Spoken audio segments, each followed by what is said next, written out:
Welcome to our channel. నేను మీ అవని. మనం కథలోకి వెళ్ళిపోయే ముందు మన ఛానల్ని తప్పకుండా సబ్స్క్రైబ్ చేసుకోండి. అలాగే తప్పకుండా లైక్ చేయండి. అలాగే తప్పకుండా షేర్ చేయండి. కథ ఎలా ఉందో కామెంట్ చేయడం మర్చిపోవద్దు. ఇంకా కథలోకి వెళ్ళిపోదాం. రావణుడితో సీత పరిణయం పార్ట్ 10 అని శిల్ప ఆ ముందు రోజు నైట్ హర్షతో మాట్లాడిన మాటలు అన్నీ గుర్తుకు చేసుకుంటుంది.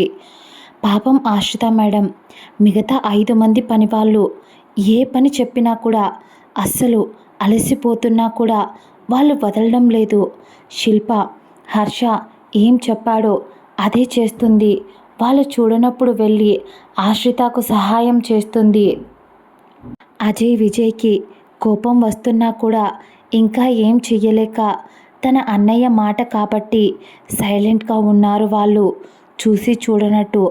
అసలు ఆ పని వాళ్ళు ఊహించలేరు ఆ తర్వాత వాళ్ళ పరిస్థితి ఎంత దారుణంగా ఉంటుందో అని. హర్ష ఆమెకు ఏ కష్టం రాకుండా చూసుకోవాలి అనుకున్నాడు. అలాంటి ఆమెతో అడ్డమైన పనులన్నీ చేయిస్తున్నారు. ఆశ్రిత ఏ పని చేస్తున్నా కూడా తనకు హర్ష ఆలోచనలే. తను ఎంత టార్చర్ పెట్టినా కూడా చిన్నప్పటి నుంచి ప్రేమించిన ప్రేమ కదా. దాంతో హర్షను ద్వేషించలేకపోతుంది. తను ఎక్కడికి వెళ్ళాడో తెలియదు. పొద్దుటి నుంచి తను ఫుడ్ కూడా తినలేదు. శిల్ప మిగతా పని వాళ్లకు కనిపించకుండా ఆశ్రితకు భోజనాన్ని ఇవ్వాలి అని ట్రై చేసింది. కానీ ఆశ్రిత లేదు, నాకు ఆకలిగా లేదు, నేను మీ హర్ష సార్ వచ్చేంత వరకు ఏమీ తినను అంటూ తన పనులు తాను చూసుకుంటూనే ఉంది. తను ముందు రోజు నుంచి ఏమీ తినలేదు. ఇక ఆ రోజు కూడా ఏమీ తినకుండా ఇంట్లో పనులన్నీ చెయ్యడంతో తనకు బాగా కళ్ళు తిరిగి నీరసంగా అనిపిస్తుంది. పనివాళ్ళు తనని చూసి నవ్వుకుంటూ ఒకరికి ఒకరు సైగలు చేసుకుంటూ ఆశ్రిత పనులు చేసే వీడియోలను తీసి ఎవరికో పంపారు. ఆశ్రిత నిమ్మి బయటకు తీసుకొస్తే తనని కూడా ఏదో ఒకటి అంటారు అని తనని కూడా బయటికి రానివ్వకుండా తన కోసం భోజనాన్ని రూమ్కే పంపించింది. నిమ్మి బయటికి రావద్దు అని ముందే చెప్పేసింది ఆశ్రిత. అలా నైట్ వరకు తనకు కళ్ళు తిరుగుతున్నా ఇక అప్పటికి కూడా ఇంట్లో పనివాళ్ళు వదలలేదు. నైట్ కూడా వాళ్ళకి వంట ఆ అమ్మాయి దగ్గరే చేయించారు. నిమ్మికి శిల్ప భోజనం పెట్టింది. ఆ తర్వాత ఆశ్రిత తనని నిద్రపోమ్మనడంతో బయటికి వస్తానని మారం చేసిన నిమ్మిని ఆశ్రిత మాట తీసుకొని తనని నిద్రపుచ్చి బయటికి రానివ్వలేదు. అప్పటికే టైం 10 అవుతుంది. ఇక పనివాళ్ళు కూడా వాళ్ళకి ఇచ్చిన క్వార్టర్స్లోకి వాళ్ళు వెళ్ళిపోయారు. శిల్ప చాలా ట్రై చేసింది ఆశ్రితకు అన్నం పెట్టడానికి, కానీ తను తినలేదు. వెళుతూ శిల్ప ఏదో గుర్తుకు వచ్చి ఇంట్లో ఒకసారి చుట్టూ చూసి మళ్ళీ ఏం తెలియని దానిలా అక్కడే ఒక రూమ్ ఉంటే ఏదో పని చేస్తూ ఉన్నట్టు ఆ రూమ్లోకి వెళ్ళింది. తర్వాత రూమ్ డోర్ లాక్ చేసింది. లోపల రూమ్ అంతా ఖాళీగా ఉంది. ఒక బెడ్ తప్ప ఏమీ లేదు. ఆ తర్వాత శిల్ప ఆ బెడ్ని పైకెత్తి ఏదో డోర్లా ఉంటే ఆ డోర్ని తీసి అండర్ గ్రౌండ్లో ఉన్న రూమ్లోకి స్టెప్స్ ద్వారా దిగింది.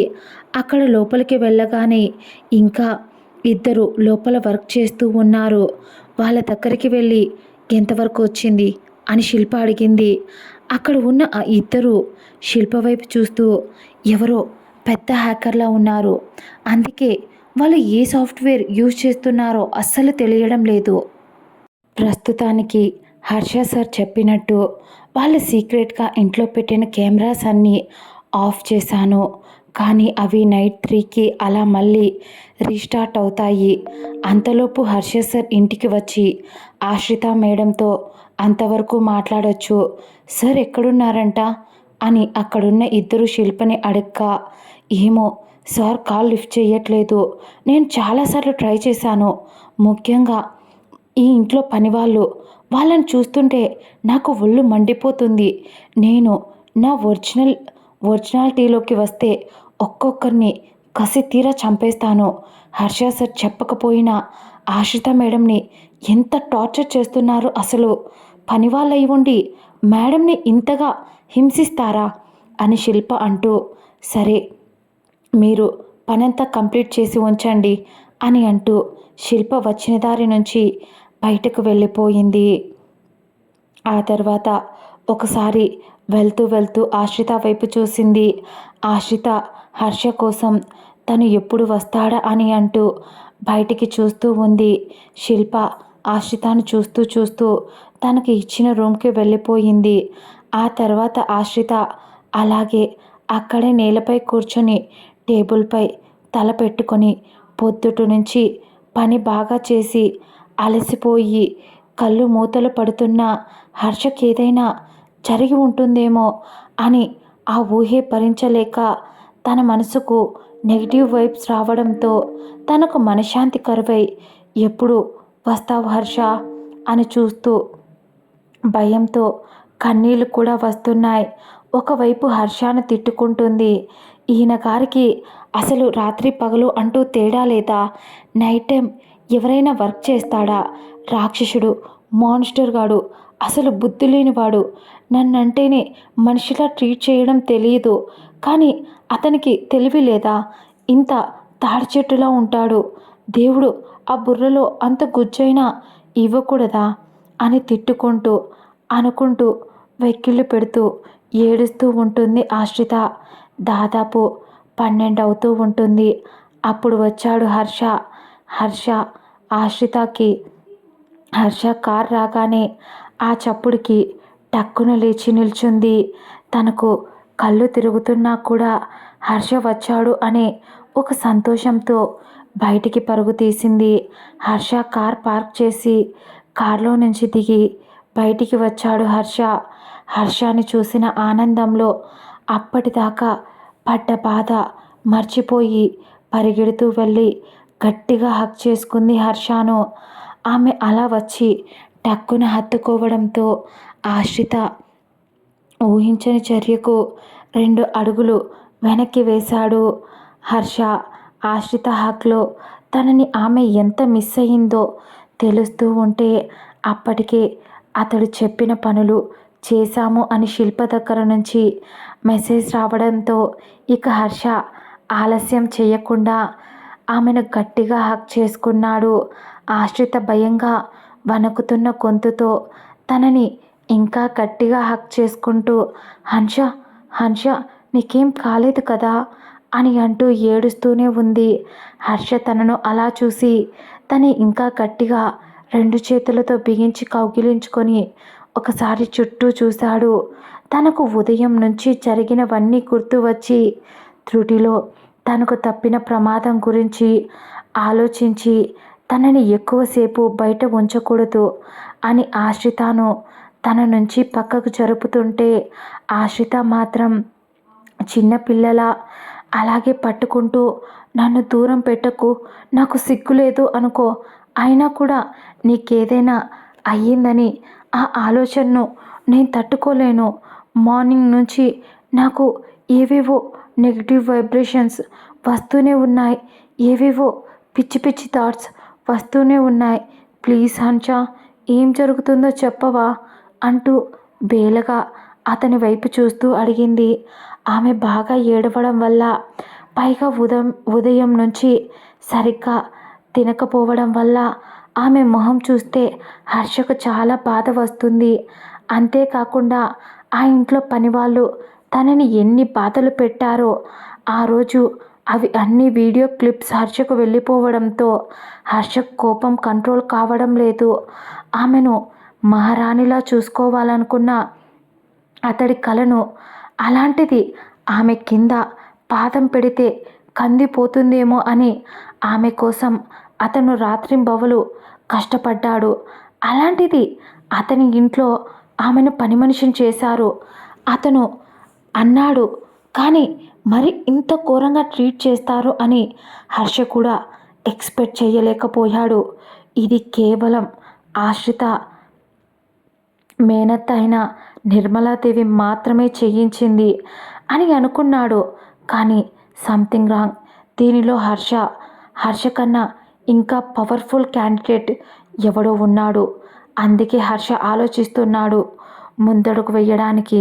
హర్ష ఇంట్లోకి వచ్చి హర్షకు తెలియకుండా సీసీ కెమెరాస్ పెట్టడం, అన్ని సంవత్సరాలు తన ఇంట్లో పనిచేసిన పని వాళ్ళను కొనేయడం, ఇలా ఏదైతే హర్ష గమనించలేదు అని అనుకొని వాళ్ళు ఒక్కటి కూడా వదలకుండా ఆ ఇంట్లో అన్ని మార్పులు చేశారు ఆశ్రితను టార్చర్ చేయడానికి. అది ఎందుకో హర్షకు అర్థం కావడం లేదు. ముఖ్యంగా వీటన్నింటికి లింక్ ఆశ్రిత నాన్నగారు. అసలు ఆయన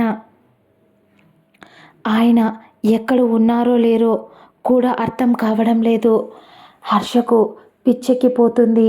వెంటనే ఇక అక్కడ ఉండడం మంచిది కాదు అని ఆశ్రితాను విడిపించుకుంటున్నా విడవకపోయేసరికి ఆశ్రితాను తనే కొంచెం దూరం జరిపి తనను 2 చేతుల్లోకి ఎత్తుకున్నాడు.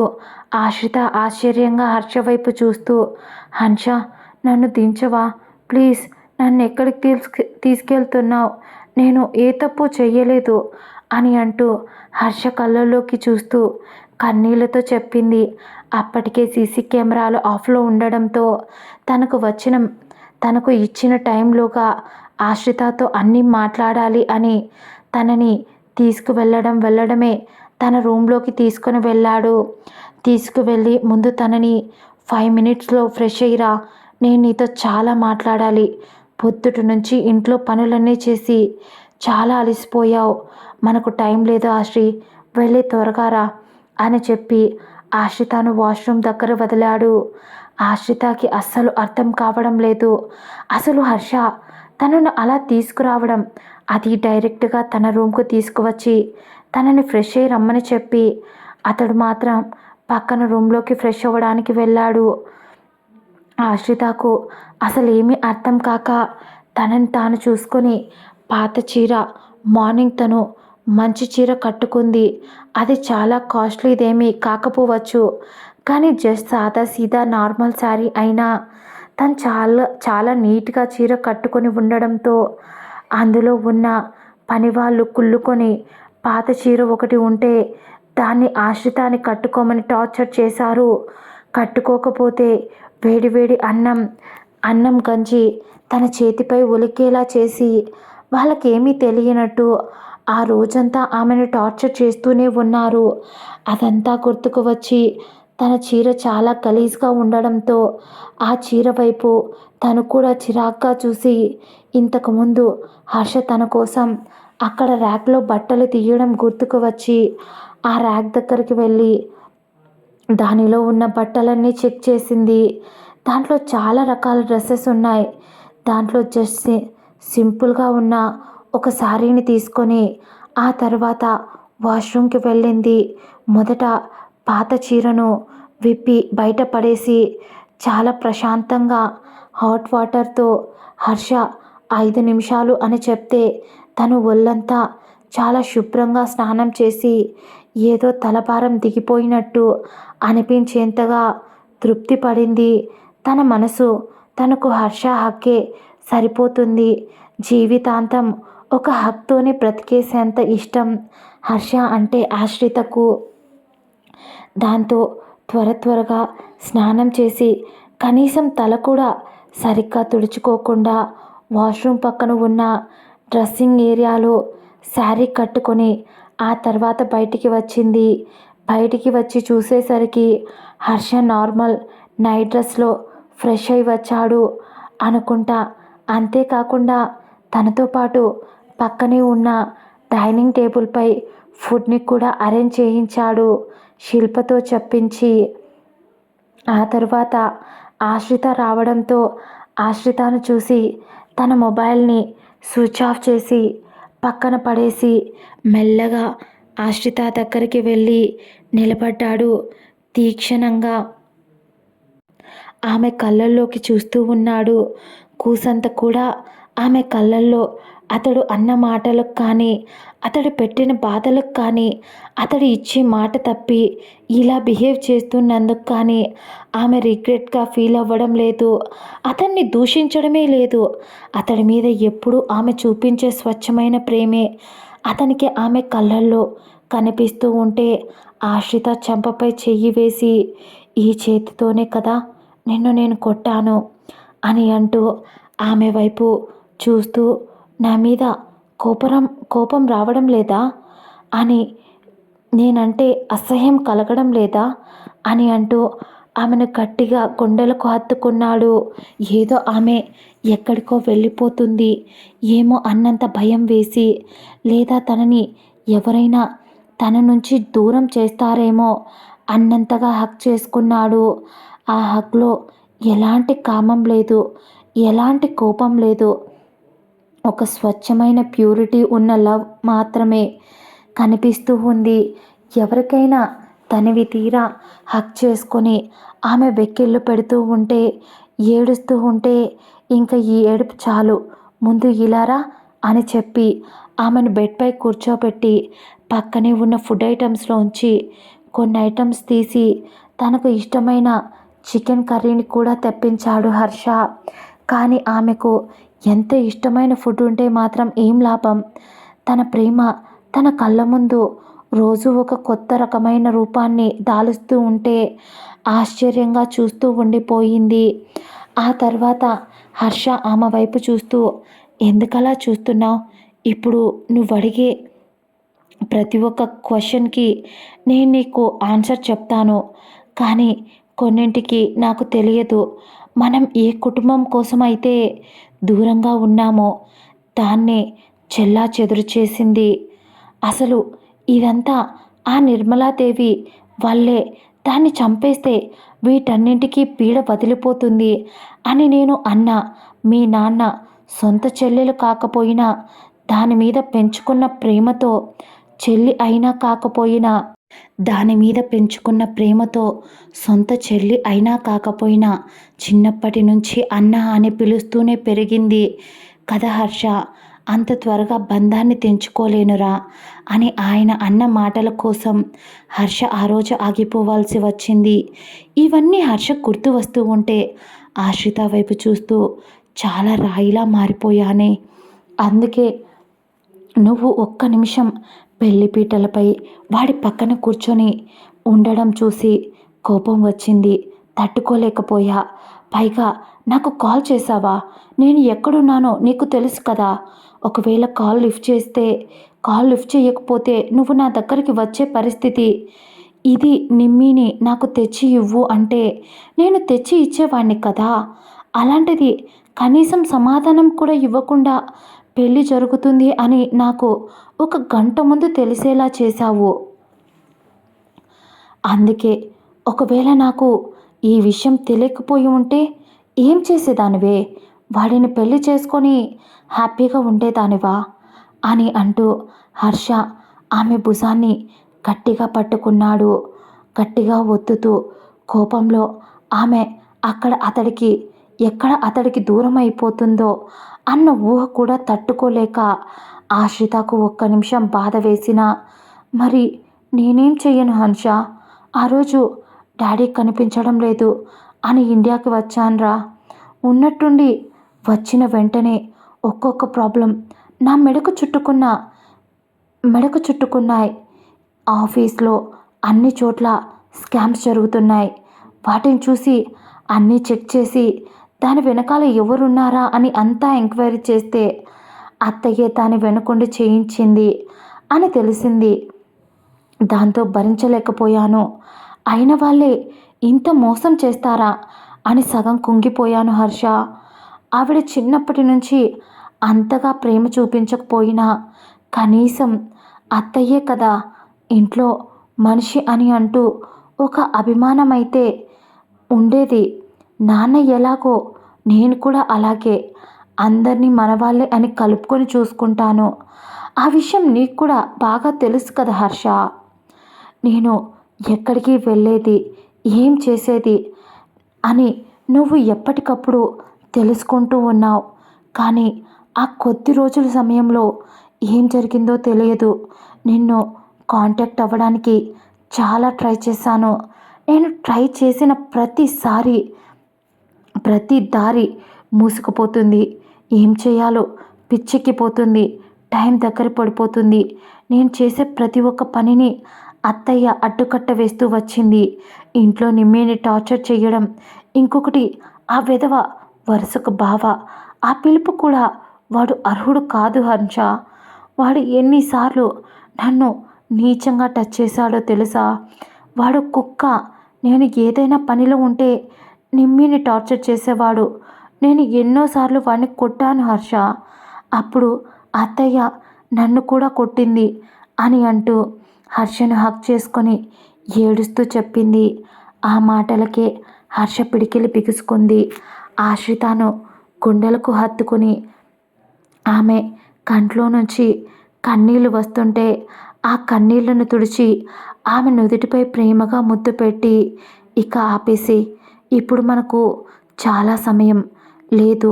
ఇలా ఏడుస్తూ కూర్చుంటే మనకు టైం అయిపోతుంది. ఆ తర్వాత ఇంట్లో ఉన్న సీసీ కెమెరాలు అన్నీ మళ్ళీ యథావిధిగా పనిచేస్తాయి. ఈ టైంలోనే మనం ఏం మాట్లాడుకోవాలి అంటూ ఆమెకు మొదట ఆమెను కూర్చోబెట్టి అతడు హ్యాండ్ వాష్ చేసుకొని ఆమెకు ఫుడ్ తినిపించాడు. ఆమెకు కూడా అతడికి నువ్వెప్పుడు తిన్నావో నువ్వు కూడా తినవా? నా చేతులు బాగోలేవు, లేదంటే నేనే తినిపించేదాన్ని అని అంటూ అతడికి ఏడుపు మొహంతో చెప్పింది ఆశ్రిత. అతడు ఆమె చేతివైపు చూస్తూ బాగా ఎర్రగా కమిలిపోయిన ఆమె చేతుల్ని చూసి కోపం వచ్చినా ఏం చెయ్యలేని పరిస్థితిలో ఉన్నాడు.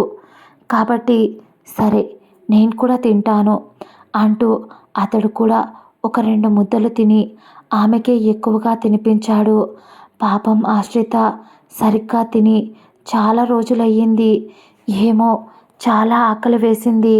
పైగా మార్నింగ్ నుంచి హర్ష మీద బెంగ పెట్టుకొని అస్సలు ఫుడ్ కూడా సరిగ్గా తీసుకోలేదు. దాంతో ఇంకా ఆకలి ఎక్కువై హర్ష అంత ప్రేమగా తినిపిస్తుంటే కిక్కురుమనకుండా తినేసింది. లాస్ట్లో హర్ష కూడా తినమని ఇంకొంచెం అన్నం హర్షకి వడ్డించింది. అతడిని బలవంతంగా తినమని చెప్పింది. అతడు కూడా తింటూనే ఆమె వద్దు అంటున్నా ఆమెకు మళ్ళీ తినిపించాడు. ఇలా వాళ్ళ ప్రేమ ఒకరి మీద ఒకరు చూపించుకుంటూ నవ్వుకుంటూ తింటూ ఉన్నారు. లాస్ట్లో హర్ష ఆమెకు ఒక ముద్ద పెట్టి ఆ తర్వాత ఆమెకు దిష్టి తీశాడు. అది చూసిన ఆమె మురిసిపోతూ, నేను నా మొగుడికి దిష్టి తీయాలి, ఎందుకంటే నా మొగుడు అందగాడు కాబట్టి. కానీ ఇక్కడ విచిత్రం ఏంటంటే ఇక్కడ నా మొగుడు గారు నాకు దిష్టి తీస్తున్నాడు అని సంబరంగా చెప్పింది ఆశ్రిత. ఆ తర్వాత అతడు ప్లేట్ని పక్కన పెడుతూ ఉంటే వెనక్కి తిరిగినప్పుడు ఆమె అతడి వెనక నుంచి ఆమె 2 చేతులు తిప్పి తన తలకు మెటికలు విరుచుకుంది. నా మొగుడు నిజంగా అందగాడే, ఇక నుంచి రోజు దిష్టి తీసుకోవాలి అని చూస్తూ ఉంటే హర్ష వచ్చి ఆమె ముందు మోకాళ్ళపై కూర్చొని ఆమె ఒడిలో తల పెట్టుకొని, ఎలా ఉన్నావు? నేను నిన్ను చాలా బాధ పెడుతున్నా కదా అని అడిగాడు ప్రేమగా, లాలనగా. ఆశ్రితకు ఈ ఒక్క మాట కోసమే ఎదురు చూస్తున్నాను హర్ష. కానీ నువ్వు నిన్న మాట్లాడావు చూడు, ఒక్కొక్క మాట నాకు నీ మీద చాలా కోపం వచ్చింది. నిన్ను కొడదామనిపించింది, నీతో మాట్లాడకూడదు, లైఫ్ లాంగ్ అనిపించింది. కానీ ఈరోజు నాకేమైందో తెలియదు. నీకు ఏమైనా అయ్యి ఉంటుందేమో అనే ఊహని నేను భరించలేకపోయా. నీతో అలా మాట్లాడేశా. కానీ ఇప్పుడు చెప్తున్నాను, ఐ హేట్ యూ, నేను నీతో మాట్లాడను అని అంటూ మళ్ళీ బుంగమూతి పెట్టి ఏడుపు మొహంతో చెప్పింది. ఆశ్రిత హర్షకి అడుక్కోవడం, ఆమెని బ్రతిమిలాడుకోవడం తెలియదు కదా. దాంతో నీకు బాగా తెలుసు. నా నుంచి బ్రతిమాలించుకోవడం ఎక్స్పెక్ట్ చేయకు ఆశ్రిత. కానీ నేను నీ ముందు బెండ్ అవుతాను. అలాగని ఇలా ప్రతి ఒక్కదానికి అలుగుతూ ఆ మూతిని ఇంకా సాగపెరక్కు. నాకు నువ్వు అలా ఉంటే చాలా క్యూట్గా అనిపిస్తావు. ముద్దొస్తే కొరికేస్తాను చెప్తున్నా అని అంటూ ఆమె బుగ్గపై ఒక లవ్ బైట్ ఇచ్చాడు మన హర్షబాబు. ఆమె నొప్పికి అబ్బా అంటూ రుద్దుకుంటూ మాన్స్టర్ ఎలా కొరికేశావో చూడు అని అంటూ కొరికిన చోట రుద్దుకుంటూ హర్ష గుండెలపై కొట్టింది ఆశ్రీ. హర్ష కొట్టదు బంగారం, దెబ్బ తగులుతుంది అని అన్నాడు. అంతలేదు, నువ్వు రాయివే, నీకు అస్సలు దెబ్బ తగులుతుందా అని ఆశ్రిత అడిగేసరికి నాకు తగలదు, ఈ గుండెల్లో ఉన్న నా బంగారానికి తగులుతుంది అని చెప్పాడు హర్ష. ఆ మాటలకు అవునవును, ఇప్పుడు ఇంత ప్రేమ వలకబోస్తున్నారు, ఎన్ని మాటలు అన్నారు నిన్న అని అంటూ దెప్పి పొడిచింది. మళ్ళీ ఆమెకి ఏదో డౌట్ రావడంతో అయినా మార్నింగ్ వేసుకెళ్ళిన షర్ట్ ఇది కాదేమో, అదేమైంది అని డౌట్గా చూస్తూ కళ్ళెగరేస్తూ అడిగింది. దాంతో హర్ష కంగారుగా అనిపించిన బయటికి కనిపించనివ్వకుండా ఏం లేదే, జస్ట్ ఆ షర్ట్ ఖరాబ్ అయ్యింది, ఏదో అంటుకోవడంతో, నీకు తెలుసు కదా నాకు అలా అలా ఏదైనా డస్ట్ ఉంటే నచ్చదు అని, అందుకే వేరే షర్ట్ తెప్పించి వేసుకున్నాను అని అబద్ధం చెప్పేశాడు హర్ష. ఇదండి ఇవాల్టి ఎపిసోడ్. మీకు ఈ కథ నచ్చితే తప్పకుండా కామెంట్ చేసి, లైక్ చేసి, షేర్ చేయడం మర్చిపోవద్దు. మళ్ళీ నెక్స్ట్ ఎపిసోడ్లో కలుద్దాం. అంతవరకు బాయ్ బాయ్.